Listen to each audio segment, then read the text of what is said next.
Okay, guys. For the guys on YouTube, welcome to the dev stream for Year 6, Season 2. Oh wait, I disabled the Streamlabs notifications. Now here we go. So we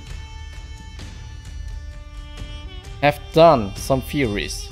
We have an Egypt setting, new map, or just a reskin of a map, new hero, the Medjay, people say, new reworks, Shaolin, Conk, and maybe upcoming reworks, Warden and Kansai. Maybe, but never mind. Okay, let's go.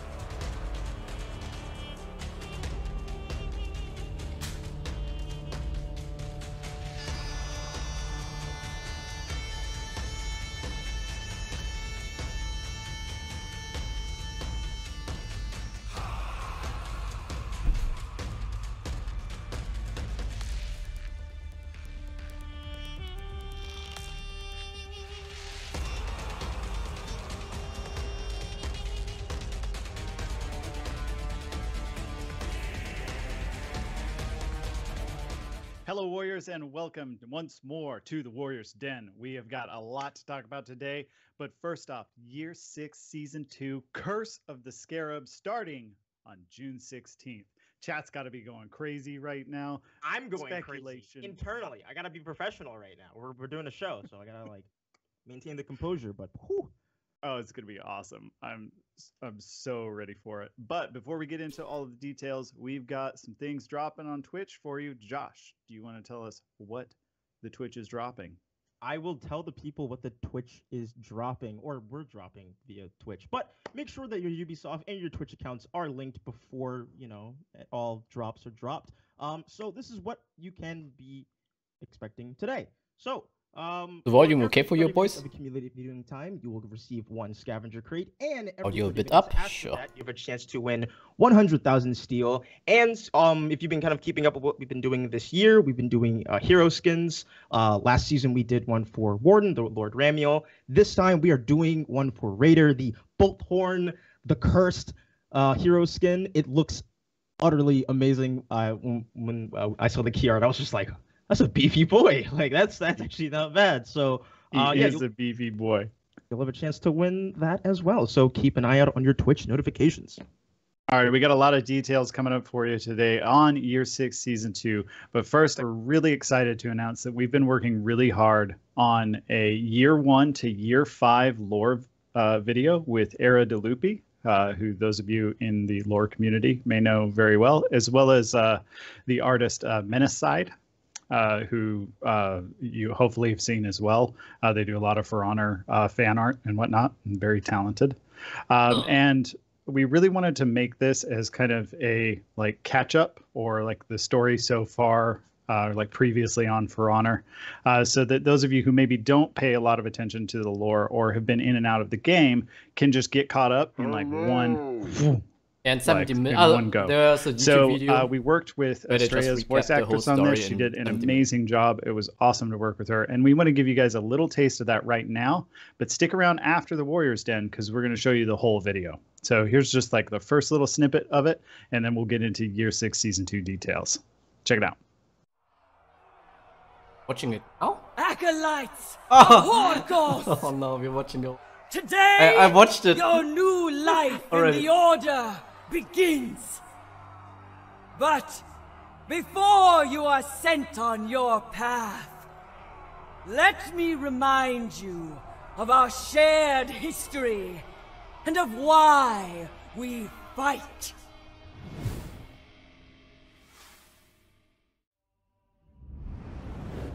It all began over 1,000 years ago.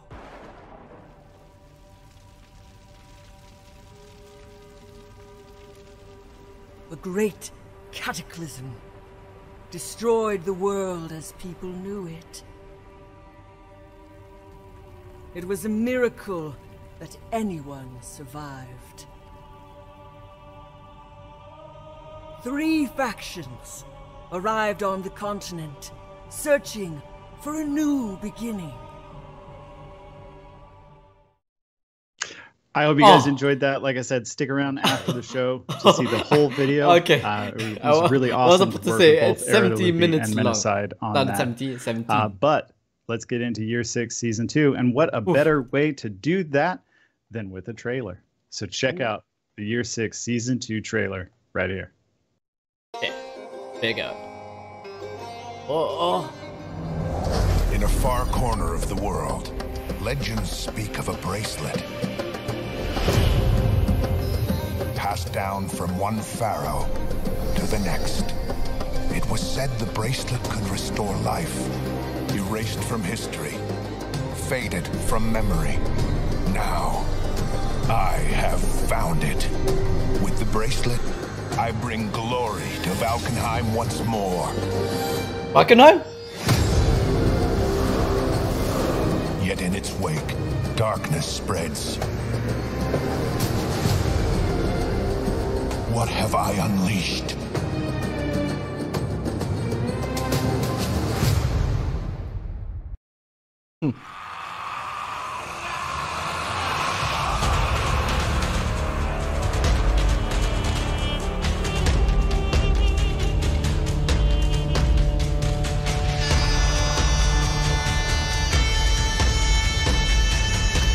Warriors, the curse of the Scarab is here. It is upon us.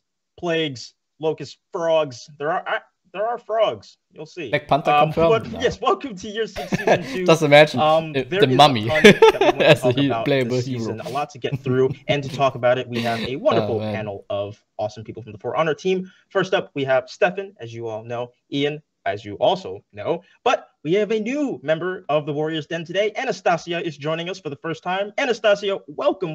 How are you doing? I'm good. Thank you. Thank you for having me here. I'm really happy. Super excited to have you. Very excited for you to talk about what you're here for. Ian, how are you doing? Welcome. I'm great, Josh. I'm glad to be back. It's always fun to be part of these seasonal launches. They're always like the most like dense with stuff because we're dropping so many awesome things. But Stefan, also you're a veteran of the Warriors Den. Welcome. Thank you very much. I'm Year 6, Season 2, Curse of the Scarab. I'm super excited to be here. How are you doing?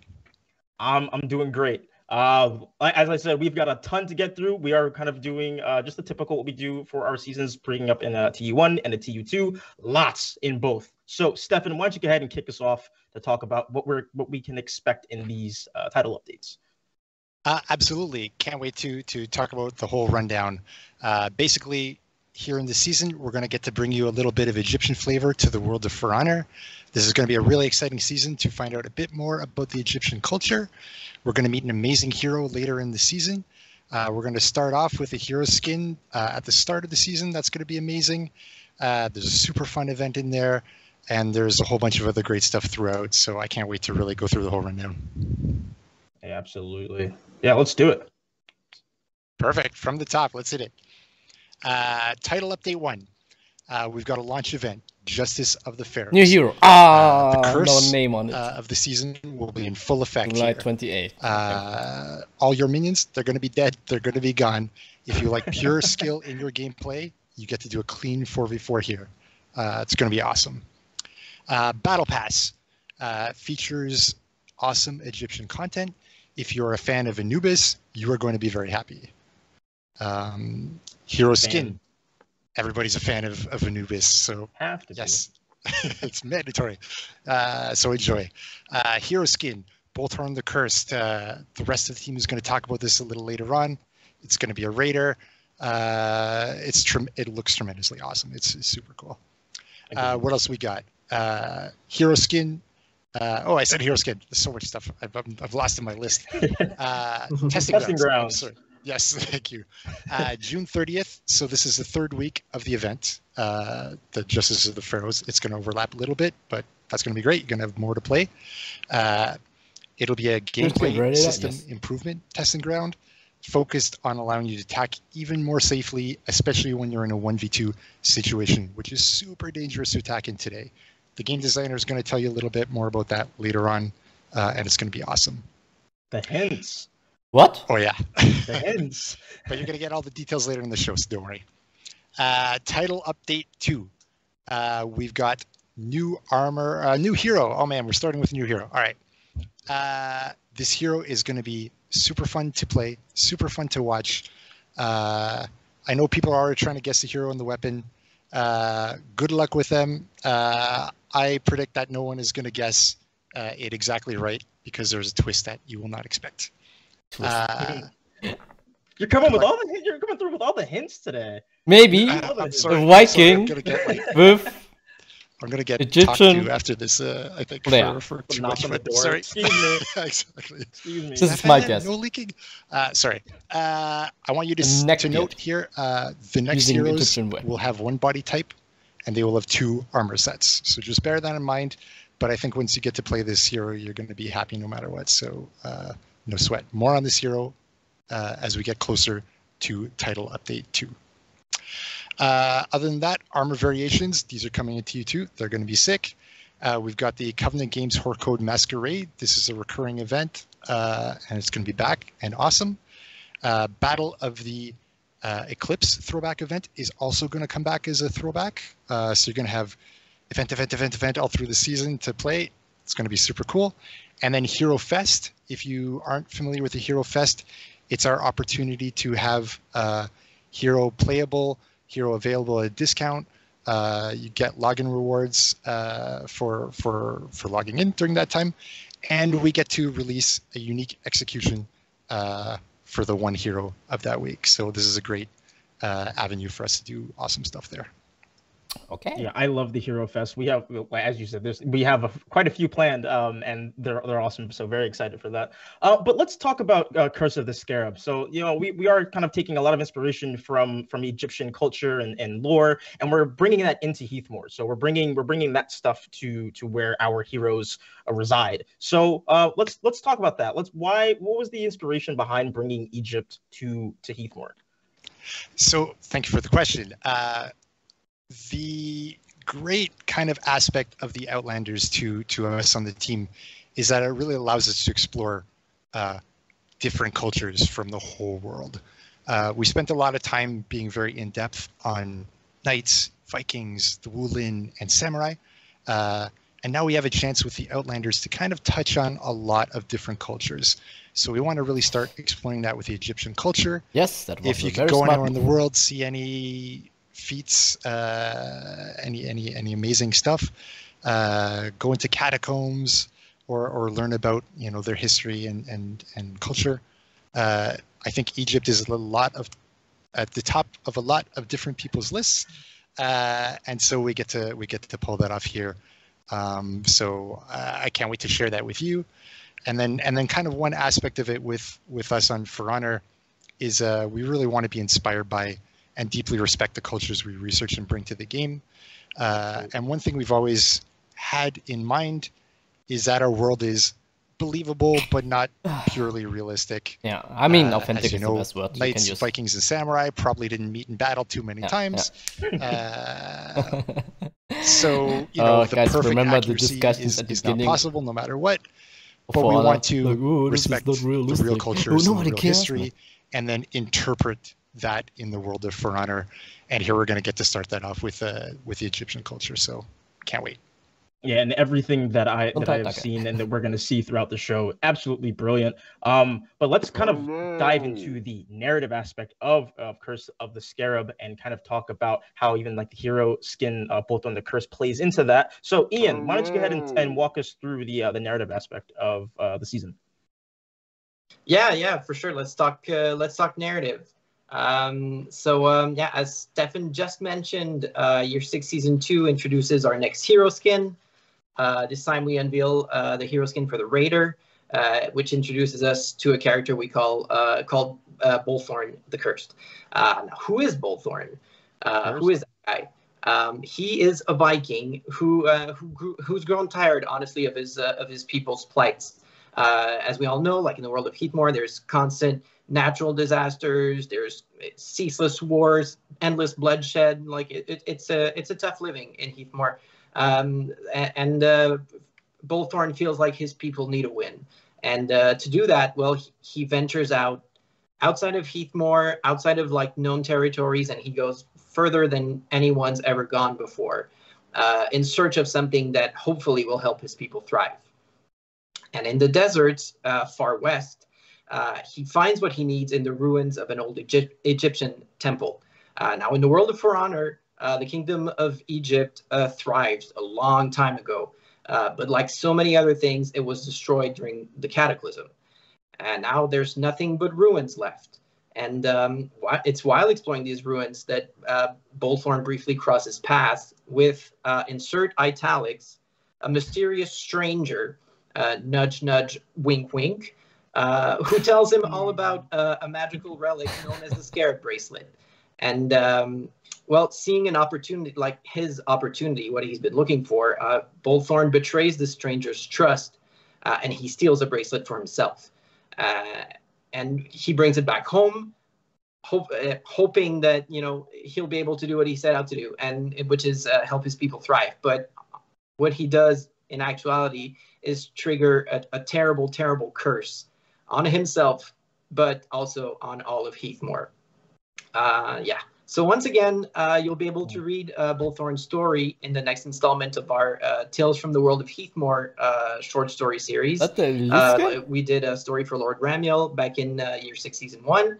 And this time we'll again have a 3-part short story that tells Bullthorn's story. The only difference is this time it will be released weekly. Last season it was a bi-weekly release, but this time the 3-part short story will be released weekly starting Friday, June 17th. And there's a lot in there. There's a lot of hints and details that players won't want to miss. That's awesome. See, like, Bullthorn looks so cool, but Tisk, so selfish. You're gonna take the thing that you found, and now look what you've done. You've cursed us all. You know, they say the road to hell is paved with good intentions. True that. But let's continue talking about Bullthorn the Curse, and welcome Anastasia again, who is joining us for the first time today, and then kind of talk about the kind of artistic direction of Bullthorn. You know, obviously he has this bracelet, he's cursed, and this is reflected on himself. So Anastasia, why don't you go ahead and talk to us about the inspiration behind this? Oh, yep, sure. As you just heard from Ian, Bullthorn stole this wonderful, beautiful Scarab bracelet to bring the glory back to Heathmoor. But instead of that, he brought down a curse on himself. I don't want to roast on Ubisoft, but do you really pay? Stolen bracelet is locked very tight. A ton of steel to have a fancy bracelet? On his left wrist. And you can see how the curse is creating slowly. I can create this not skin. only his body, but also his soul. You can see the beautiful moving patterns that lives on his skin. Okay, yeah, that's... for the skin, we used desaturated colors to emphasize the current condition. It's almost undead, and it's a mix of dry dark rock and the mummified skin. So the background story of Bullthorn is that he was once captured as a prisoner, and not long ago he escaped captivity, and as you can see, he still have the cuff on his neck and on his wrist. And also he have this ancient chains that he carries on his belt. Our amazing team worked really, really hard on this character, and I'm super happy to present you this character finally. Looks good. Yeah, he looks so cool, and I say this a lot, but like just the details that the team like puts on, you know, the maps, the heroes, the weapons, like everything like that. It's all super impressive from like, you know, my perspective, kind of seeing everybody work. So round of applause to the team. I don't know if I'm the only one clapping, but that's okay. Round of applause to the team. It looked absolutely brilliant. And Anastasia, thank you so much for coming on to talk about that. But Anastasia, you are actually going to be staying on, and we are going to be saying goodbye to Stefan and Ian. So fellas, thank you so much for coming on to talk about Year 6 Season 2. We've covered a lot of stuff so far, but we got more to go through. Thank you very much. Enjoy the rest of the show. We will do. See ya. Let's keep the Curse of the Scarab train rolling by introducing Julien, along with Anastasia and myself. Julien, welcome to the den, my man. How you doing? Hey, what's up, Josh? I'm doing well. How are you? Doing well. And of course, as I mentioned, Anastasia is joining us from the previous portion of this segment. But let's go ahead and continue on with you and talk about the mood board and the artistic direction and inspiration for this season for Curse of the Scarab. So talk us through what the team was kind of looking at to bring this season to life.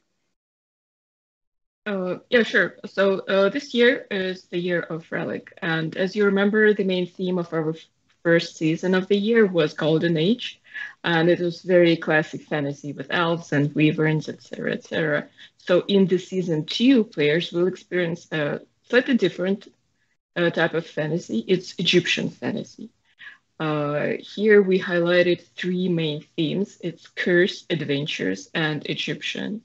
Visually, Egyptian culture is very beautiful and very appealing. And in this season, we had a great opportunity to use all these beautiful saturated colors, unique patterns, and ingredients. As for the overall mood, we wanted to bring to this season the heat and dryness of the desert, which is completely different from the previous season.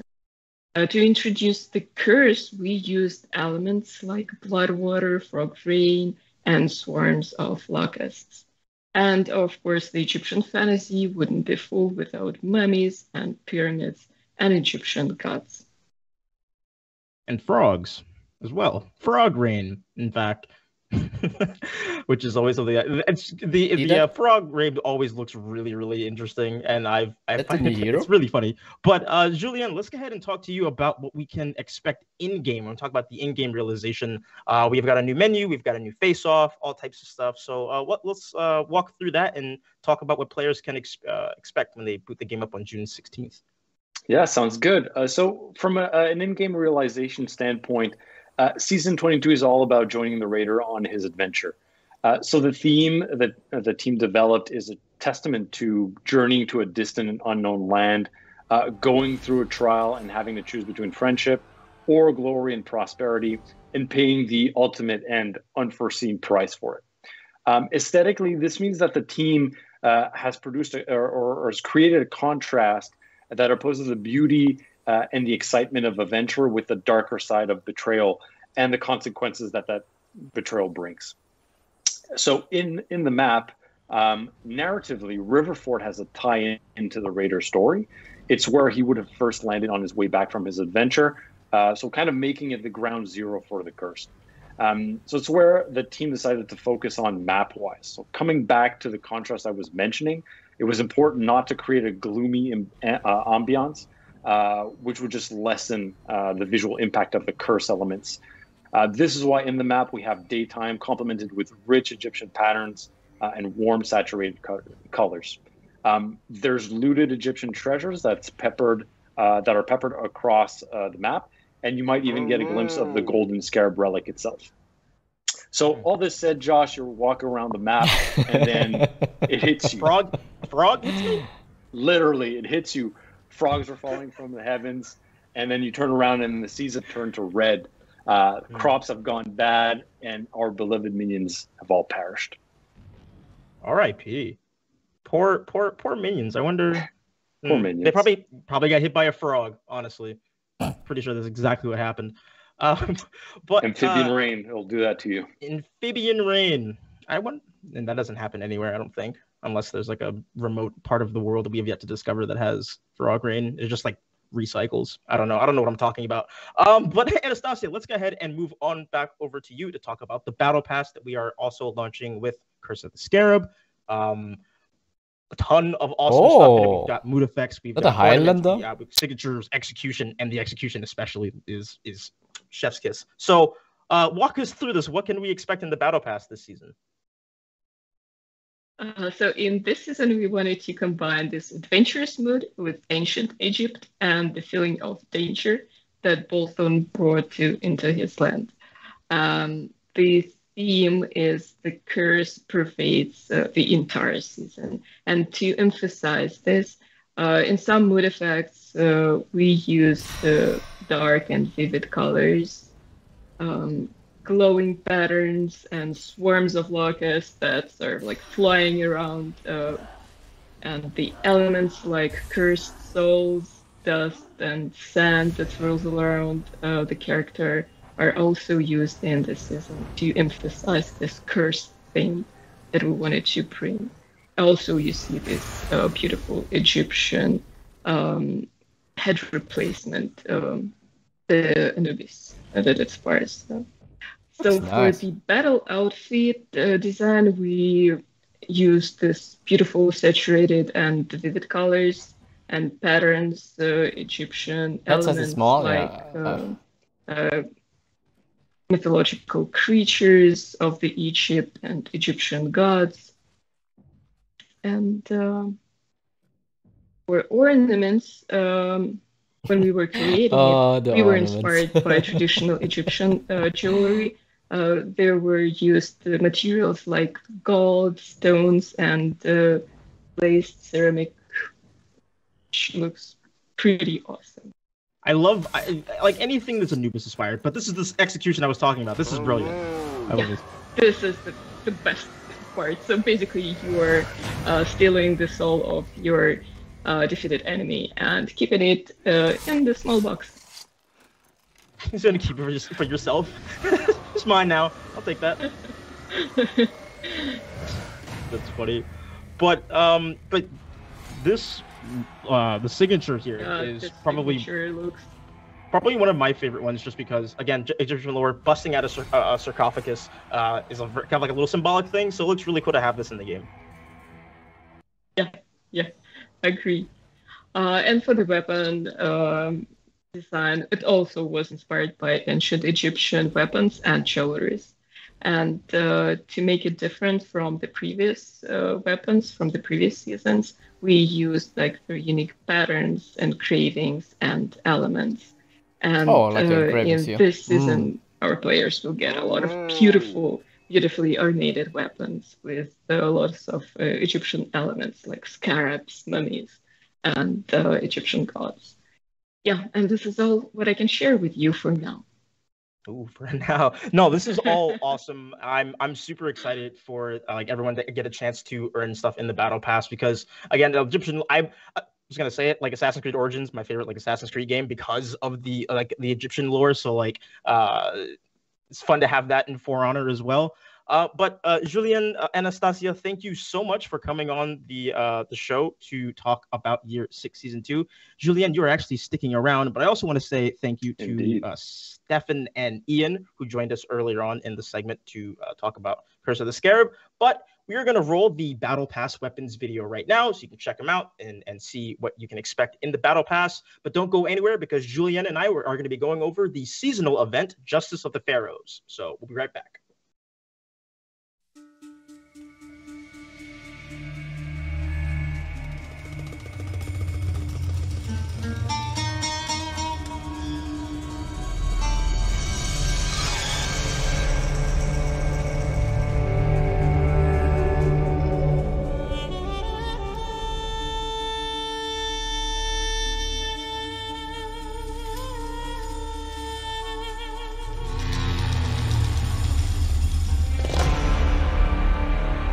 Oh, Conqueror shield. Very nice.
That looks like a Kopesh.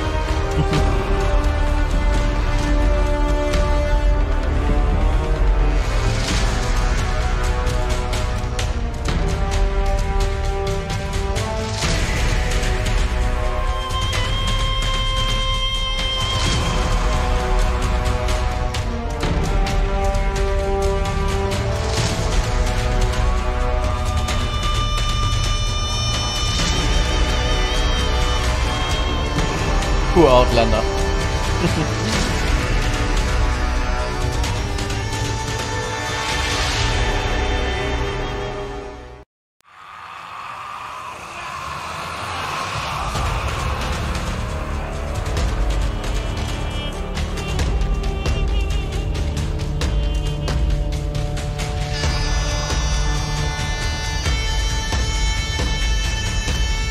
Warriors, welcome back to the Den. We are here to talk about the seasonal event that's launching with Curse of the Scarab, Justice of the Pharaohs, and who better to talk about it with us than Julien. So welcome back to the Den. How are you doing? Hey, thanks for having me, Josh. I'm doing well. How are you?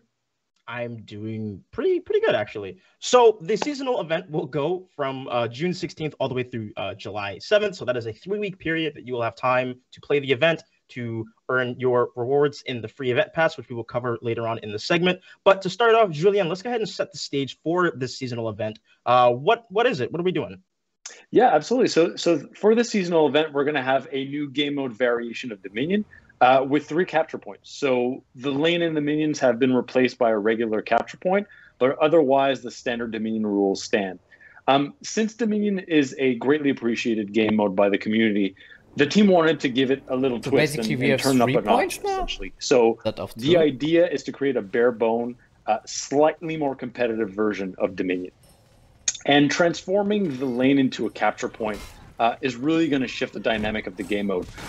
Rotations and control of the capture points will become a lot more important than boosting. Okay. And one final thing worth mentioning, Josh, is that without the minions, the gameplay in the central capture point really intensifies. During our play sessions, the team got into some really epic and deadly team fights. So it's going to be an awesome experience. Yeah, I'm just excited for like the mosh pit of bodies in what used to be the mid lane, just battling over that point. I'm gonna put out a request right now. Can somebody just like play the game mode, make an edit, just throw some heavy music over it? There's just like a bunch, like that would just make me very happy. So I'm just gonna. That's the whole idea. That's the whole idea, Josh. That was the sole reason for this seasonal event, just for that. But as I mentioned earlier in the segment, we are doing a free event pass with Justice of the Pharaohs. It's gonna come with 3 instead of effect, battle outfit, all types of stuff, points. and we're gonna show you. I actually don't like that. So Julien, let's go ahead and go through it and kind of show people. Some what heroes they can really in the need the minions. Pass. Absolutely. So for the event pass, we're staying true to the theme and adventure and mystery, and also keeping in mind the direction presented earlier on by Anastasia. So the aesthetics of the season event pass is going to be inspired by rich Egyptian culture, so gods, mythology, creatures, unique Egyptian patterns and saturated colors, and of course sacred elements like the scarab and hieroglyphs. So to start off, we have the mood effect. What you're seeing on screen essentially is represents souls that are trapped and moving around the Shaolin. And this is reminiscent of the Raider's curse and how it has corrupted his own soul. Next up, we've got the battle outfit. And the battle outfit is really putting forward the seasonal colors and patterns. So lots of details, warm tones and textures. What I really want to see, like lately, so really beautiful, playing a lot of and great job to the team for their amazing work on this. Really cool content. And they have a really cool mode where you basically fight a 1v1. We've got, and if you win that 1v1, you stay in the ring, but you have to fight another one. But with your remaining health. You can see that it's, would be essentially covered in gold. They do something like that. So basically, 4 people facing each other. Even less. Yeah, so, Josh, maybe people have to wait. Involved. So might be. So we're definitely got a cool ornament here, and on top, can see the top portion, you can see like the skull portion. That's to symbolize once again the and maybe one guy can overperform and basically and we've win also 4 added 1v1s in a row. Really popular when depicting a pharaoh. So it's an elegant piece, and it's really something to add to your outfit. It would be interesting. Yeah, I do love gold and I do love cobras. The minion mode with just 3 points. Who does? It's very creative. I know people actually. Finally, what you're seeing on screen, we've got some weapons. Like, the weapons. I don't know if I again, want to play we're really honing down on the vibrant colors, and we got some really nice detailing. Namely, on this blade right now, what you're seeing is you got a scarab that's near the guard. Maybe I will play really cool, fine details. For check out Nusha, she's the rating for us. But Nusha's really happy to be showing her weapons right now. On her blade, she's got some hieroglyphs that are engraved on the blade. So all in all, super nice detailing going on here. Yeah, as someone who doesn't design games or do that type of stuff, it's really impressive just seeing like the little small intricate details that are put in to make something feel real and alive and tangible. Like that for me, that's just super cool. So hats off to the team for doing that. Yeah. I don't even want to know how long that took. Yeah, absolutely. Once again, like congrats to the entire team. Like it was amazing work that went into this, and I think the end result is going to be really, really cool. And players are going to enjoy. I fully agree. So so just to kind of like wrap up and just clarify just more details, if you're just joining us, we are doing a seasonal event called Justice of the Pharaohs, running from June 16th all the way through July 7th. 3 weeks, 3 weeks to play, 3 weeks to get your free rewards and your event pass. You can have a mosh pit in mid lane, or not really mid lane for this seasonal event, but either way, it's going to be. I say do it. Do it, please. Julian, thank you so much for coming on to talk about the seasonal event. We are going to roll our free event weapons video, and then we'll be right back with JC to talk about the testing grounds. Oh yeah, I know you're all excited. Testing grounds. So that's why I'm here. We'll be right back.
Testing front. Testing front. Testing front. Testing front. So I hope they will fix more the game in a mechanical way. Warriors, welcome back to the den. It is testing grounds time, and who better to talk about it with us than fan favorite JC. JC, welcome to the den. How are you doing? I'm pretty good. Yourself? I'm doing very, very well. So yes, we are going to be talking about testing grounds today. We are going to be having a testing grounds that's going live from June 30th to July 7th. But before we get to that, we do want to give everyone a fight update to let everyone know what will be dropping on June 16th with launch of Curse of the Scarab. And to start off, we actually have some changes to Pirate. Bloodlust nerf? Oh, come on, man. So, JC, let's start off with that. Indirect. Also nerf to Valkyrie. Yeah, so we've been doing we did a couple of changes to Pirate. Basically, we've been looking a lot at what we have with the community, with a lot of different sources from feedback, and we get that like the character might be a little bit hard to play. Can I play Pirate now? Depending on the skill level or whatever. So we've been doing some changes. It doesn't mean that these changes are going to be the only changes we'll do to Pirate. There might be more incoming in a little bit, like depending on how it works. But the idea right now is that we want to lower her effectiveness a little bit, make sure she's still good. She works quite well. And she fits the role that we really want her to have. But there's some things that were a little bit a bit too strong. So we changed a couple of things. So first of all, her side dodge attacks are now 600 MS, up from 533. We find that usually the dodge attacks that are 533 are a bit harder to parry. Wow, and at 6, it's generally much easier. So the idea is that right now with this, you can like heavy feint, basically bash, really bait pirates who are super dodge happy and be able to parry those dodge attacks a bit easier, a bit more effectively. So that should really help fighting against pirate a little bit. On top of that, we have Pistol Blast, so the after block and miss version. It now moves forward less. It moves forward less, like a point, like a 0.5 meters. So the idea here is that we really like that Pirate can alternate between like heavies and gunshots, pistol blasts in a group fight and really alternate it with targets and do that sort of stuff. But the range on it was a bit too long. She was able to catch people that are really, really far away. So now, like, she still can catch people, but she goes a little bit less far. It's noticeable in group fights. So sometimes you might have to dodge cancel to dodge forward heavy, for example, but then that has its own other risks to it. So there's that that change there works a little bit better. We're hoping that, sorry, go ahead. Oh, I was gonna say that like it makes Pirate like almost like less aggressive, because like when you have like be able to kind of move forward after that moves like so far, it makes you feel like a lot more aggressive. So that's a really cool change. I like that. Yeah, that's good. And we've really noticed it while we were playing internally. Like we could really feel the distance change, so that worked quite well. And then we have Walk the Plank. So there's 4 changes to Walk the Plank. First of all, it has less range, movement. So you can basically it's gonna be a little bit harder. Go backwards, attack with an attack on purpose, and really for far Walk the Plank, and you already so it makes a big difference there. Pressure someone. We've also lowered the knee and not many heroes so basically when you land a Walk the Plank and you don't counter that behavior with a fighting style, you have a Pirate doing a knee on the opponent. Pirate is so strong against making it 200 MS slower basically ends up making sure that we can't do repeated comboed Walk the Plank into a backstep glide into another Walk the Plank when you're at the right distance from a wall, right? And also that was one of the bigger problems that Pirate has, especially in 1v1s, where she could combo and chain them together. Just imagine for you're getting a lot ganked of by so we really wanted to change that aspect. So you, with that recovery being a little bit slower, and that always normally cannot happen anymore. So it really until he sees an opportunity. And I've seen a lot of complaints about this again on a lot of feedback on social media. But meanwhile, you have really no. Yeah, and then finally we have 2 changes to Pistol Blast from Walk the Plank. So first off, it's a little punish the Pirate from that from that distance. Now it costs 6. That's the correct number for comboed hits in these cases. So like that way, Pirate has a little bit better stamina consumption when using Walk the Plank. That might seem a little bit weird to like buff that aspect, but it's to make it in line with the rest of the rules that we have everywhere else, and also like is in line with the Pistol Blast when you get guaranteed after a heavy. But we've also increased the revenge it feeds from 5 to 30. So that should make Walk the Plank and the Pistol Blast from it a lot less effective in ganks, because you're feeding revenge much more, like 6 times more revenge when you do a Pistol Blast now than from before. So that should really help lower the effectiveness of Pirate's ganks a little bit, and make sure that your opponents can actually pop revenge, and it's harder to do like 100-0 ganks with her in those types of situations. That's pretty much it for Pirate. Then we have, I think, Bloodlust, right? Bloodlust time. Now, oh, it was such an insane buff. Explain what we are doing to Bloodlust. Bloodlust was my favorite. I'm seeing a lot of different like percentages and explain this to someone who doesn't develop games. Yeah, right. So the way it works at Bloodlust is a tier 2 feat that's on a couple of characters. It's not necessarily highly problematic, but the problem that we have generally with it is that the attack power especially stacks with feats. And so on Pirate and on Valkyrie, you can land Bloodlust on somebody and then use Pirate's tier 3 feat, deal a bunch of damage, like use Trick Shot, deal a bunch of damage to 3 targets, and when it was plus 50% power, attack power, you'd be close to like one-shotting a bunch of people. That was way too strong. For a tier 2 feat, it was really, really, really powerful. And the damage reduction too was was a bit too strong. So what we've decided to do is we're lowering the bonus you get from Bloodlust. So Bloodlust triggers when you kill an opponent, whether it's like with an execution or whatever, and it gives you those bonuses for 10 seconds. But we've changed the percentage from 50% for both attack power and damage reduction to 20%. So you still have an impact. They're still good. You still do feel the change, but it's not as strong as it used to be. But to compensate, we've also lowered the cooldown. So normally whenever you kill somebody, it couldn't re-trigger for 30 seconds. Now that's down to 20 seconds. So you should be able to trigger it a little bit more often, get a little bit more of that power more often, but at the same time not be extremely strong for those 10 seconds whenever you kill somebody. And when you were in group fights, that was it really, really, really showed. It made a big difference. So with this, it's still useful, but it's more in line with other tier 2 feats. Kind of just like better in short bursts and stuff like that instead of just exactly. Like, Oh, and so now we're gonna have Conqueror and Shaolin revamp. Is it time to release now Shaolin and Conqueror? Now I believe we're actually doing a video for this. That you recorded, JC, right? Yeah, so I recorded with those videos with Francis, who some of you might be familiar with on a Warriors End. So a really big thanks to him. And Max, I guess you can share the videos now. We'll be back. We'll be back. Awesome. Hello, everybody. Welcome to the Conqueror and Shaolin showcases. So we're going to start with Conqueror first to show you what has changed from the live version to the testing ground, or from the testing ground version and the live versions to this new version that we're going to be shipping in this new season. So first we have the full block stance. So Conqueror is really known for his full block stance. Very, very useful move. He has a lot of things he can do out of it, but the issue that we have on live right now is that it's a little bit too strong. There's a bit of different things. So we're trying to buff it in a way that makes sense. So the first thing that you can do with Conqueror right now, which is really interesting, is that you can cancel the recovery of any attack. So I can throw out a light, go into superior block, I can throw a heavy, go into full block stance, I can do a side dodge bash into a superior block. You can cancel basically any single one of your attacks into full block.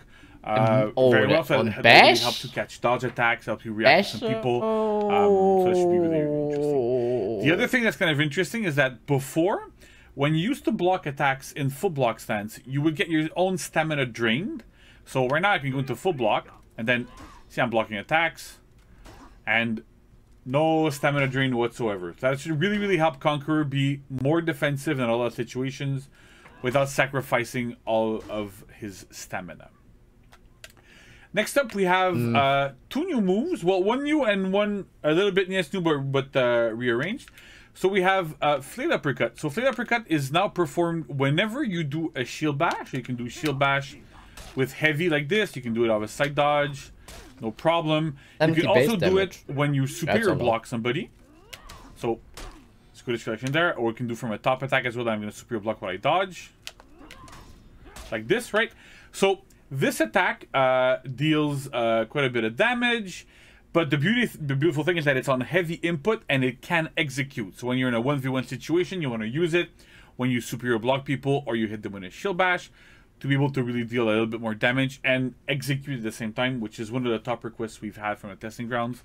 People really wanted to have that. To be thing is, like, if you... At the same time, we also have Scottish Collection that we had in the previous testing grounds, which is whenever you superior block an attack, and you press light, you go into this full 360 zone that's unblockable, hits everybody around you, has really good trajectories. So you can do it off of any superior block, so off of full block or off of this as well. And the other change that we've done is that you can also do it after any shield bash as well. So the reasoning here is that we wanted the Conqueror to be able to have options for both 1v1 and like group fights when you're outnumbered, so that you can actually start to use your shield bashes and use a bit more of your kit depending on the situation and not be locked. Right, so it's always more choice. We want to have a lot more choice for Conqueror to be able to get into those really, really cool, interesting moments. You can bash and go for a light attack for we also have the zone attack. So the zone attack has changed a little bit from live. You used to be able to hold it. It had superior block while you were doing it. It was a bit too strong. One of the bigger problems was that if you were facing somebody that would throw an attack, you could zone attack. And if they let the attack go, you would superior block it. If they feinted it and tried to do like a light or a guard break, you would interrupt them with your zone attack. So the only actual solution to it was you always had to do heavy feint parry all the time on it. So we wanted to get rid of that a little bit. So now like a zone attack is just you hit it once, now I'm holding the buttons and it doesn't loop. But in exchange, it deals a bit more damage. So it does 15. And it can also now chain, right? So you can do this into that and you can keep going. So that's super interesting. It initiates chains. You can go into your shield bash and chains, whatever you want to do. So you can actually use it a little bit more offensively now. Speaking of chain bash, so the bash that the shield bash that Conqueror has in chains now is still 800 milliseconds, but the beauty of it is you can now feint it. So you can go into heavy feint bash. So a lot of the complaints that we had, a lot of the feedback that we got from the testing grounds is that Conqueror didn't have enough pressure and offense in 1v1 because that shield bash was not really feintable. It was fast, but it was not feintable. You couldn't really do anything with it, and there wasn't really a mix-up around with it. So this time we made it into like a one full complete move, which is a bash that can feint. So you can do whatever you want with it. It's super strong. And the beauty of it too is that it also goes into Scottish Collection, or it also goes into Flayed Uppercut as well. So all these things mesh together quite well. So that's super interesting. Another thing to note is that Scottish Collection and Flayed Uppercut both chain. They initiate chains, so you can go back into your chains. They don't go into the shield bash because we want to try to avoid having unblockable into unblockable into unblockable for bashes specifically going back to back. So we have that little bit of a limitation. But as you'll see, Conqueror's chain offense is also much stronger. So the next thing we want to look at is the chain heavies. So Conqueror's heavies and chains were a little bit lackluster. They were just infinite, didn't really do much. So now they are always unblockable from every side. Conqueror has an unblockable heavy chain. Now they're all 800 milliseconds. They're really strong. They do 27 damage each. So that by itself should give Conqueror a lot of pressure. You can use those when you're outnumbered to hit people around you. Super, super, super good. So it's very, very interesting there. For the neutral heavies, now the damage has been normalized. So normally, like on the sides now, you do 24, and on top you do 27. Before Conk had slightly lower damage values, so we really normalized those. So the damage is normalized with the rest of the cast. So Conqueror doesn't deal less damage in this case. When you charge the heavy. So the beauty of it now is that you charge for a lot less longer. When you normally used to charge for 1000 ms for a full second, now you only charge for 600, so it charges much faster. But to compensate, the damage on the attack is actually a little bit lower. It's at 28. It used to be above 30, so that was like a little bit too strong.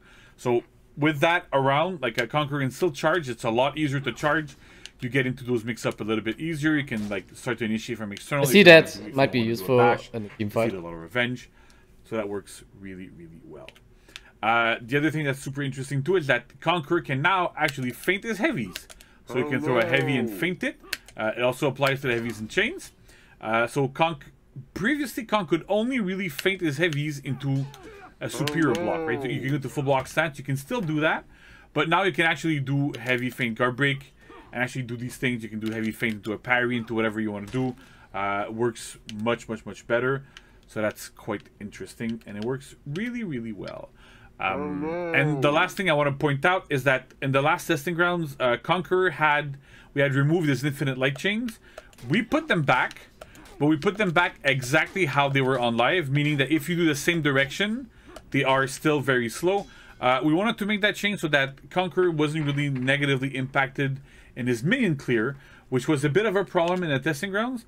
But at the same time, we want to make it a bit easier for some players to react to those infinite lights. It can be kind of overwhelming at lower skill levels to have infinite lights in all 3 directions constantly. So by doing that, at least you only have to really care about 2, because if you use a previous direction, it's a lot easier to block. So that's about it for Conqueror. So next up, we're going to look at Shaolin. Oh, well, okay. All right, so now we have Shaolin after a really nice first. Conqueror. So for Shaolin, what we focused on quite a bit is key stance. More like an easier access to get the key stance, but also getting better flow for the hero in general when you are in key stance and all that sort of stuff. So let's go into it first of all. So first off, key stance. The lights in key stance are all enhanced. I'm going to do a top light now, and you see it's enhanced. You can do a side light. It's enhanced. Same for the other side. And it's enhanced, right? So they're all now 500 ms, and they're all enhanced. So that should give Shaolin a little bit easier time pressuring people with his lights when he gets into key stance. And as an aside, also the top one also does not stun anymore. The stun property there wasn't super useful. Didn't really give Shaolin anything good, so we decided to remove it. As for heavies in key stance, they are all now 800 milliseconds, and they are all undodgeable. So even top is undodgeable. It used to be unblockable. It was useful in some very, very niche situation, and we decided that it's better to have more consistency on having top and sides instead of having just sides and top be unblockable. Top is often the better option when you're doing undodgeable, because if your opponent dodges, like, because a lot of the times you can dodge and get an accidental block when you're dodging, whereas if it's in top, even if you side dodge, most of the time you're gonna get tagged by it, so that works much, much, much better. We also have Sun Kick. So Sun Kick now chains on miss. So it makes it a little bit safer against guard break. You can do a lot of different things with it, so that's kind of interesting. And it works really, really well. But the next big thing that we've done with Shaolin, which is super interesting, is that all the lights, so either like his lights like this, the heavies, you can do like this, or the Sun Kick Strike, this one, they all chain to the sweep now. So I can go top light into sweep. So every single one of Shaolin's key stance attacks that are done with light or heavy all go to his sweep now. You can't do it after Sun Kick because it wasn't that useful anyway. So we've moved that around a little bit. And so having it after any attacks actually really improves Shaolin's flow, because you can go, wait, I'm going to redo it again. So you can go that into sweep, into another heavy afterwards, that's guaranteed. That also goes back to key stance. So you can, in theory, go completely nuts, go like that, crazy, back into this. So you see the flow that Shaolin has is much, much, much better. When you get into key stance, you can be relentless in key stance and continually attack. As long as your attacks kind of are blocked, you're still good to go, so that's super interesting. And on top of this, that sweep, to make sure that it's effective, it can also be feinted. It's 800 ms, but it can be feinted, so if your opponent is going to dodge, going to try something, you can always feint guard break, and then that guard break leads to a heavy, which leads back to key stance. So the idea is really, we wanted to make key stance really a central point of Shaolin, and to have that as his main source of damage really, really well. The next thing we've done is for his side dodge attacks. So before they were kind of a bit stranded. Whenever you used to do these, they're good, they have good trajectories, they're not that bad, but the problem is that you were kind of stranded, you were kind of stuck there. So now, the beauty of it is they can now initiate chains, so you can go into his infinite chain as much as you want, and they can also go into key stance, right? So Shaolin can now dodge an attack with this, go into key stance, go into Sun Kick, go into this, and keep the whole flow going and keep it going again. So it's one of the ways that we want to make sure that Shaolin has an easier way heading into key stance and keeping it going there. And in the same spirit, we've also added another move to Shaolin. A lot of the feedback that we've gotten for Shaolin was that he had a really hard time opening up opponents, even with the top light, which is now enhanced, you can see. Even with that, it wasn't enough. So we've decided to give him this move from dodge forward bash. It's the same kick as he has when he sprints, so it's a little bit different, but at the same time, it's good because it goes to your openers, like you do in Sprint. So you can go into these types of things. So you can use it to open up opponents. Go into key stance. Again, flow. Do the whole thing. So that works super well. It's super interesting. It's a standard type of batch that we have. So it's 500 milliseconds. You do it from 3 to 5 in your front dodge. And it changes to openers. So that's really, really well. As I said before, the top light is not enhanced to in neutral. So that gives Shaolin a little bit more pressure on this one. The side ones, because they get comboed, we really didn't want to give them that enhanced property there, but on top it makes a lot of sense. The other thing that we have on the side lights as well is that you can now mash the buttons to get them. Like, you can't really see it there, but I'm really mashing the light button. It makes the input a lot easier. Before there was like a lot of timing involved there. We're moving away a little bit from mechanical skill and timing skill for these types of things. So it makes a lot of sense there. And we've also adjusted the damage. So before, when you used to do this, the first hit used to do 5, the second used to do 5, and the last used to do 7. So it kind of backloaded the damage of this. But the side effect of this was that we wanted to do it to make sure that players would actually be encouraged to go deeper into those 3 hits. But the side effect was that you used to spend a lot of stamina for very little damage. So we've changed it so that the first hit does 10, the second is 4, and the third is 4. Damage. So it's 18 overall, 1 more than we used to have before. But on top of that, it also front loads damage. So you get 10 plus 4 for 2 hits instead of getting 10. So you're getting 14 instead of 10. It's a lot more in line with the rest of the opener lights. Makes a lot more sense. Works quite well. And last but not least, we have Shaolin Zone. So Shaolin Zone attack was a little bit strange in that, like, if the second hit was blocked or landed, the third hit would always get blocked or always hit. It was kind of hard to understand there. It didn't make a lot of sense. You didn't really have any incentive to go in it. So we've changed it a little bit. So it's a little bit slower, right? So the second and the third hit are slower. The second is 800 and the third is 9. But you can now target swap them in between hits. And we've also improved the damage on them. So the first hit does 12. The second does 15 and the third does 18. The stamina cost has been normalized a little bit among them too, so they're all now 12 damage, 12 stamina rather. And because you can target swap them, it's super useful in group fights. So you can start this on one target swap to another one, target swap to another one. You still can feint at the timing you could before, so it works really well. And we're hoping that this attack is actually going to give Shaolin Zone a little bit more utility. It's much better in the minion lane. We fixed a bug that made it miss on minions, so it wasn't really that good. So that's about it for Shaolin. A big thank you to Francis, who was helping me be my body bag today. So thank you very much. And back to Josh, and we'll keep talking about the following testing grounds. Thank you very much. We're back. And we are back, Warriors. I'm super excited for these comp changes and Shaolin changes. JC, do you have any kind of like thoughts on the video? Any kind of like things you want to add? Yeah, so basically, we're really happy. We listened to a lot of feedback. We gathered a bunch of feedback from a lot of different sources. Do you? I know that we didn't have the time. There was like some issues with saying the survey. We'll catch up. People on social media going out, what happened to the survey for this? So there was a couple of things that were outside of our control that made it so that we couldn't send it. But we're gonna keep sending surveys in the future. It's just that this time we sadly were not able to. But at the same time, we were really able to gather a lot of feedback ourselves on Reddit, on Twitter, on like our official forums, everywhere we normally go. So we were still able to make good decisions based on a lot of feedback that we've received there. I'm super hyped for them. I think both Conqueror and Shaolin feel much better than they used to. They flow better, everything's better. So I'm super hyped for those.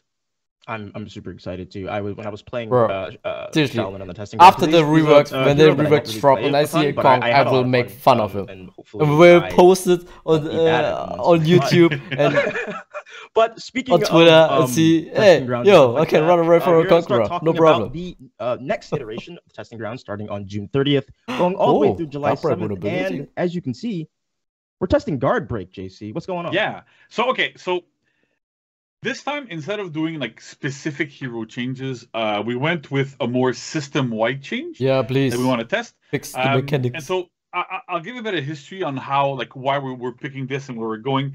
It's basically right now in For Honor, we have a bit of a problem, right? So when you're outnumbered, it's very, very, very difficult to attack, to defend yourself if you're not very specific characters, right? So Jan Jung, for example, is really good at defending himself offensively, doing like Sifu stance into zone and all that sort of stuff. But we don't really want to give that to everybody. Clearly, like we want to have people have a bunch of the heroes that have uniqueness and differences between each other. So what I want to one see way from that we're Ubisoft, tackling this is if changing you the get way a confirmed garbage GB, vulnerability works when you're in recovery. make it dodge. Right. So right now, like I possible. said, it's very difficult later. to attack when you're outnumbered because you can't reasonably attack generally most of the time because you can get broken in between attacks after you do finishers if you don't have a bunch of recovery cancels and stuff. So we really wanted to make sure that everybody can attack a lot more when they're outnumbered to make sure that the game is again more offensive. We've been pushing the game towards a more offensive state. We're trying to encouraging people to attack, to press buttons, to get more engaged, and not just sit back and do nothing. So that's one of the big things we're doing. Good. And it's important to note too that this doesn't mean that you can't get interrupted in between attacks, right? You can still get hit by a light, by a heavy, by all sorts of stuff. Sure, it just means that normally guard breaks will not be able to hit you in between attacks and after your finishers. It makes it a little bit harder for your opponents to really interrupt you while you're in your chains when you're outnumbered. So that should be pretty cool. So I'm gonna ask this question. We can cut it if this is a dumb question, but I would imagine that it would also like in terms of ganks, like they would be less punishing, I guess. Like if your guard break stance was, Yeah. So one of the big things that it does is that when you're getting ganked, like it's more like every bash that had with this recovery, because like some ganks start with a guard break in between hits, and so one of the like more generic ganks that a lot of people have is you see somebody doing an attack, you guard break them in between hits. And then you get a heavy, your ally gets a heavy is every bash, and that's already like 2 free heavies there super quickly. So with these changes, and now Conk joins the fray. If you want to throw a heavy in there, you need to time your heavies a lot better. I need to do them way earlier. It opens you up to being able to be hit and interrupted by the trajectory that your opponents have. So you can still do lights. Lights are still relatively fast, but again, even with a light attack, you still need to really like time things really well. That's one of the big things there. So, okay, so let's go over the changes themselves, right? So most attack recoveries are now fully immune to guard break until your hero regains the ability to block. What this means is that on hit, on miss, and on block, you are fully invulnerable to guard break, which means that guard breaks will bounce off of you. So, like, let's say Josh does an attack, I dodge, I hit the guard break. If I hit the window before he's able to block, I'm going to guard break and I'm going to fail and kind of get pushed back a little bit like we have in the game right now anyway. But that's like the big change here. Also, every single chained attack is now fully immune to guard break. Often enough, they had like 100 MS at the beginning, and depending on the attack, it was a little bit more that were immune to guard break. So now chain attacks are fully immune to guard break every time. We want to make sure that there's no holes in your offense there, right? That you can like get a lucky guard break in between or whatever things. And then the last thing we did is that every single bash that had a recovery of less than 766 MS on miss now has 766 MS on miss recovery to ensure that all dodge attacks will always beat bashes. So that's to make sure that because you can't really like side dodge into guard break anymore on anybody, on most heroes, there's some of the really much slower recovery attacks on miss still have some guard break recovery vulnerability because it created other types of issues. But in general, that's what's going to happen. And so at that timing, it means that the slowest dodge attacks are able to hit if you dodge at pretty much every timing, and you can hit and your attacks are going to land. So that's going to be really good. What's interesting here is that we've also added dodge attacks to Highlander right now. So Highlander can do side dodge heavy into defensive stance, right? So that's super cool. We're reusing the animation that he has from his dodge for heavy soft feints. So those work quite well. Highlander with a dodge attack? To defend himself against bashes. Is it time to play Highlander? That we have in there that's not really listed, but it's a bit more technical, is that Janjung can now go into Sifu stance at the same timing as when he can block while he's in a recovery. So normally you could only go into Sifu stance at the very end after you regain your ability to dodge and everything. But now it's as soon as you can dodge out of something, you can go into Sifu stance, so that Janjung's actual bash punish in chains is to go into Sifu stance and do a zone. So we've worked on that to make sure they worked well. From our testing, it worked quite well, so that was super interesting. And the last thing that's super important to note here is that this only applies to hit, block, and miss recoveries. It doesn't affect dodge cancels, full block stance cancels like on Aramusha and Conqueror that has now, Kyochin and whatever. So there is still that element here of risk when you're trying to use those cancels that you can still get broken. It's really only if you let your attack go and you keep chaining, or even if you don't chain but you don't cancel into anything else, that you will be fully immune to guard break. So don't go thinking that, I'm going to, like a Conqueror is going to do a bash, go into down stance, and I can't do anything about it. You can actually side dodge and guard break them and still get the guard break if they read that you were going to try to do a dodge attack on that. So that's a lot of stuff there. But yeah, so that's interesting. Okay. The other thing to note is that we tested a couple different things. Because this might seem to be a bit drastic to make everything guard break immune all the time. But we did test a couple of other alternatives. And we wanted to show them to you just to make sure that people understand why we made these choices, right? One of them is that we tried making recoveries guard break immune on everything except miss, right? Because at some point you're like, okay, well, we still wanted to see if we could keep side dodging to guard break on different bashes and stuff. The problem that we ended up having there is that in For Honor, an attack counts as a hit, block, or miss only on your main locked target and not on external targets. And so let's say I throw an attack at Josh. Josh is too far. And then there's somebody else on the side that my attack hits. My attack is considered to be a miss and not a hit. But it's not very clear, right? There's no indication in game or whatever that you actually hit or miss, because that would be a little bit too crazy. So because of those types of situations, it would count as a miss and you could get guard broken in your recovery. And because we need to have that predictability of, I threw an attack, therefore I'm immune. But if I'm only immune in certain situations and not in others, and it's not super clear in what situations you are or not, that feels really, really bad. So we really standardized it to make sure that it was super clear that every time you're in a recovery, you can't get guard broken, and that's the end of it. And the other thing that we've also tried is to make, instead of making yourself guard break fully immune, we tried to make it so that you could tech them instead, right? So being able to tech a guard break while you're in recovery was still good. It's not a bad idea, but the problem is that it still interrupts your chains. If I'm throwing an attack and then somebody lands a guard break, regardless of if I can tech or not, if the guard break lands, it means that even if I tech, I'm still vulnerable to their ally, I'm still vulnerable to a bunch of stuff, and it still stops my chain. And that's something that we really wanted to get away from, to make sure that we had a very, very stable game and that everything worked well, and you didn't have to go, I'm still getting interrupted. We really want to promote that offensive part of the game. So that's kind of it. I wanted to make sure that everybody knew that, we really tried a bunch of different things to get to this point, because, as I said, it does sound a bit drastic, but it actually works quite well. See, JC, this is why the people love you.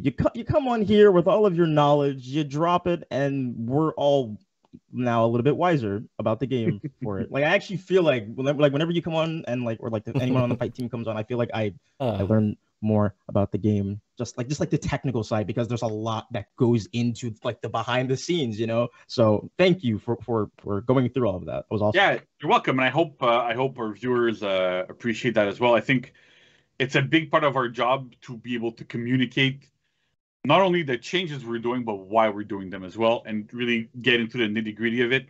And I think it levels up everybody, so that's super cool. So I'm really happy that you like it. I hope everybody else likes it as well. And like usual, we're going to be monitoring a lot of feedback everywhere, on Reddit, on all the usual places. So please leave your feedback. We're going to do our best to send a survey again this time and see where we go from there. But we're really, really looking forward to how this is going to pan out, because we feel that it's a big improvement to the offensiveness of the game and making sure that we can be a lot more offensive. So that's really, really cool. I'm super excited to see how this guard break changes are going to be on the testing grounds, and also those other things that you were talking about. This is why we have a testing ground, so we can test things out to see what works, see what doesn't, and then kind of make adjustments accordingly. So just to recap, everyone, we are having a testing grounds starting on June 30th through July 7th. That will go through the guard break changes. Also, we have some changes to Highlander and all that fun stuff. So definitely get in there, get your feedback in, because we will be looking at it and obviously talking amongst ourselves. So JC, thank you once again for coming on today to talk about testing ground stuff. And Warriors, do not go anywhere because we will be right back with the content of the week. All right, thanks.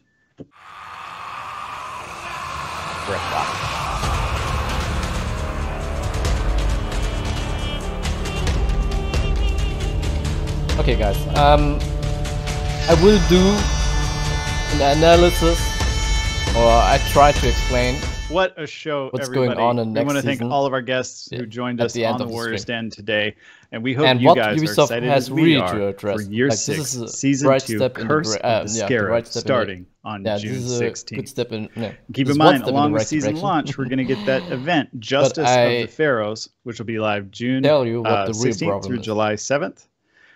And we've got a new battle pass coming, as well as that super juicy Raider hero skin, Bullthorn the Cursed, that we saw. I am super excited for this. Yeah. It looks so good. Yeah, I don't like I say this, but like I don't play Raider. Like it's not like my play style. But this skin, like, come on, you can't like look at this and be like, nah, like that's awesome. I am absolutely gonna helicopter with the axe, man, with that equipped. It's gonna be so good.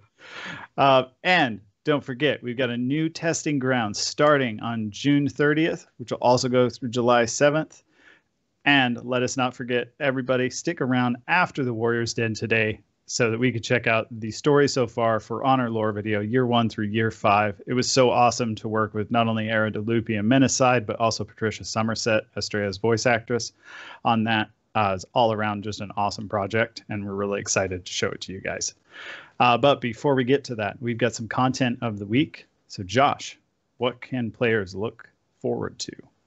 All right, so let's kick it off with a nice little paired emote. This is called Worthy or Not. You can pick it up in the store from June 9th to June 16th for 10k steel. Are they gonna get it? Are they gonna do it? I think they're gonna need something a little bit more hefty to get that sorted out. But like I said, 10k steel for that. And then also we have a unique execution close call. This is for our boy JJ here. Oh, that almost took a little bit off. Almost a little bit off the top. And that is actually available starting today, so you can pick that up in the store now for 7k steel. Also, we have a Zhangjun Hero Fest that is starting. This also goes from June 9th to June 16th.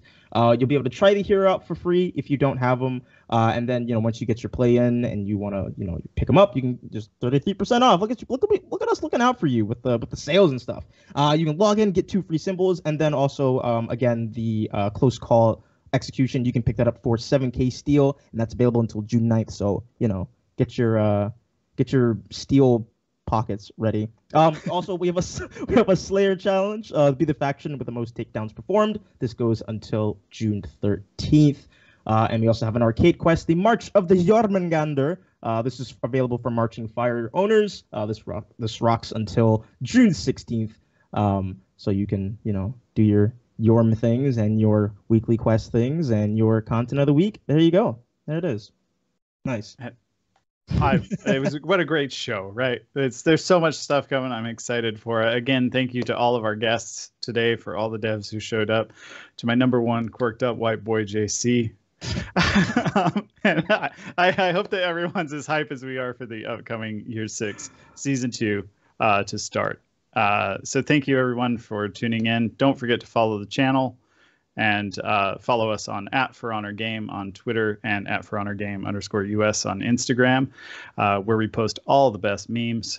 And we'll see you on the next Warriors Den. All right, guys. Acolytes of Horkor! No. Let us run in the background.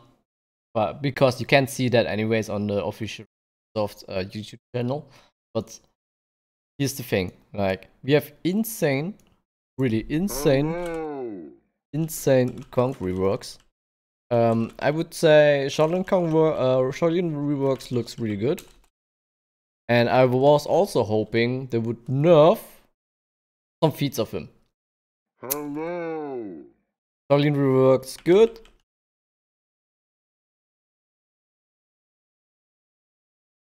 But no feats nerf. I only wanted to see one feats nerfed. It is Interrogate, I think. Like every time when you land move out of key stance, it heals you by 12 damage. No, 12, not 12 damage. 12 health, or maybe 15 health. And this is a lot. Like, you only have to land it. It doesn't matter if you hit the enemy, if you blocks the attack, and so on. So, and also I also like the approach to fix the game mechanically, like mechanic fixes GB. Okay, GB was always, it is a super old mechanic, and it is still outdated. I think this is a good this is one step in the right direction. Now I got it right. And what has to be changed is what you can do out of a GB. Okay, right now you have 2 options out of a GB. No, 3. You can go for a heavy. No, you have multiple options. You can throw someone, of course. You can go for a heavy. You can go for a light attack. But I want to see more options. Like, if you GB someone, you are able to dodge out of the confirmed GB. Okay? And maybe also throw a zone attack out of the GB. This is super important in team fights or when you're outnumbered. Let's say, hey, you're fighting 2 Kyoshin's that go into castle stance. What you gonna do? Basically nothing. Like, every time when you act, or if you do the first step, okay, you always get punished with castle stance. Like, there's nothing you can do. Like, you grab someone, the guy behind him punishes you, okay, and then you're in the long ass castle stance animation, blah blah blah, and so on. So, but if you be someone in front of you, and at least you can bait out attack, a revenge tag. Like, you GB and you wait until he throws a move, and then you can dodge out of it. Or maybe you throw a zone if you have a really good feeling when the attack is coming. This is a very important move. And this gives also a very nice dynamic in team fights. Like, you see someone in team fights, he's throwing unblockable on the guy in front of you. You GB for him, and then you dodge away. This is more... I want to see this. Like, I want to see more things possible out of a GB. Like, we have so many old mechanics that makes Ubisoft has really addressed it. Like, revenge, tag, super outdated, GB, outdated. I want to see a rework to zone attacks. Like, why can we only throw zone in the same direction? Okay? Like, you will buff Warden so hard if he can throw zones to the left. Like, right now you only throw right attacks, okay? But if you can choose the zone attacks, like, okay, I can throw a left zone attack to hit the guy on my left side. Like, stuff like this has to be addressed. But like I said, step in the right direction. So, okay. And what can we expect from Conk reworks? Conk is going to be really annoying, to be honest. Like, he's already annoying in the live version. You know why? He has so much health. You always have to expect all kinds of option select, dodge bash option select, zone option select, blah blah blah, and so on. And the only way to punish Kongs so far for me is like, okay, he's going to bash me, I have to dodge on reaction and GB him. But dodge attack doesn't look viable at all. Because when you don't have a dodge bash. So, when is the Shaolin rework going live? Next week. And of course, in Konk, so much health, the strongest feats. Now he has 360 unblockables when he lands a bash. It seems he's going to be super annoying. I can predict you that. The only thing he lacks is feats. Like he has strong perks, but his feats combination is very weird. Like you always have to go for one set of feats. And so on. What else? I mean, Shaolin Interrogate, I wanted to see that nerfed because now he has more ways to get into stance. That means more chances to heal himself on the whole team. You have to consider this is strong healing feat for the whole team. Like 12 multiplied with 12 multiplied with 4, 50 health recovered for the whole team. But yeah. I don't know. Let's see. We will see how the reworks will hit on when they're basically released. In the years that followed, too many were convinced by the lies of peace. But like I said, they would hold GB, the nerf GB, it's okay. But what they also mentioned something like on miss and on hit. On hit, you basically are immune to GBs. But what happens on miss? You also have the same guard break vulnerability. When yes, some heroes are heavily nerfed, heavily buffed, like Kensei and Raider. Like if you see a Raider's Fury, most people are not parrying it; they just dodge it. Since if you parry it, your reward is like 12 damage, like the attack. Maybe you're lucky. You have a good punish, like JJ, but take him out, you get just a light, okay? But if you just dodge him, get heavy.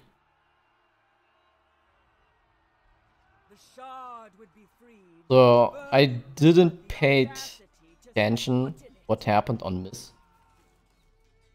Well, but overall I like the idea. Like if you throw attacks and someone behind you just to beat you, and then he basically interrupted your chain. In the worst case, he gets it confirmed. Well, not cool. Yeah, okay, guys. So, that's basically it. So, Egypt setting confirmed. New map is just a reskin of... What map is it again? High Fort? No, not High Fort. Oh, Harbor? Ah, no, not Harbor. Always... I can never remember the name of the map. Riverfort, thank you guys. Riverfort. But this is just an lazy event mode. Basically a Dominion with three capture points. That's it. New hero, yeah, we see the new hero on the 28th. But we saw a picture of him. So he basically, wait, Egyptian weapons. Okay, boom. So, is it that weapon? Basically, how do you call that? A different axe?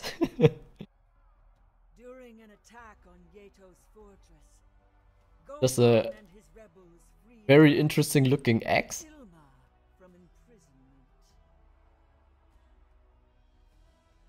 So, Shaolin Conqueror reworks, yeah, they're finally dropping. No Warden and Kensei reworks. Yeah, I said it, guys. It's just a placeholder image. And event mode, yeah, it's okay. Otherwise, that's it. That wraps up the 6. She refused, So guys, for the people on YouTube, let me know what you think in the comments. I always read the comments, of course, and think about it, of course. But yeah, next season is going to be interesting. So guys, on YouTube, see ya.